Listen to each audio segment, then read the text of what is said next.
I was raised a military brat. I would, got to travel through my father's career and him being in the military. But I always felt like I didn't know who I was as a Black person. Most of the schools that I went to were majority white. All of the schools that I went to were majority white. And so, even in selecting the university that I would go to, I chose an HBCU because I wanted to learn more about me and who I was as a Black person, what that meant to be Black, what Black history was, because I didn't get that growing up. And so, fast forward, when I decided to go back to school, I decided to get my master's in history. And I went to Jackson State, and they have two strands that you can go through.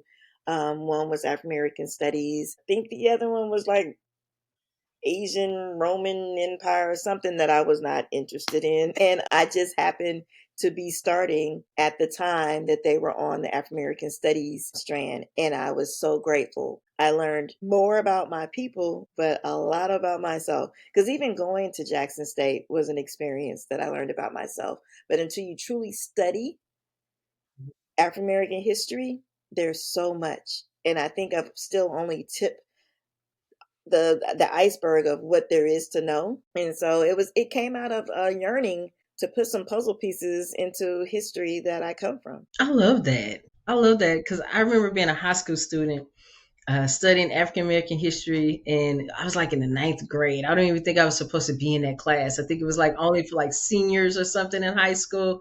You would And they were like, like to have "Well, that. we got to fill your schedule." It was one of those things. Well, we got to fill your schedule. We don't know what to put in here. And I was like African American studies. But when you growing up, all you hear about is Rosa Parks, the MLK, Mhm. the Mary Bacall Bethunes. You hear about those people, but then to really dive into the culture, the languages, man, look, you're gonna make me go back to school. Well, because it makes you realize you're normal. It Yeah. makes you realize, wow, there are some other people out there like me. My vernacular is not wrong. I can talk how I talk at home and it's okay.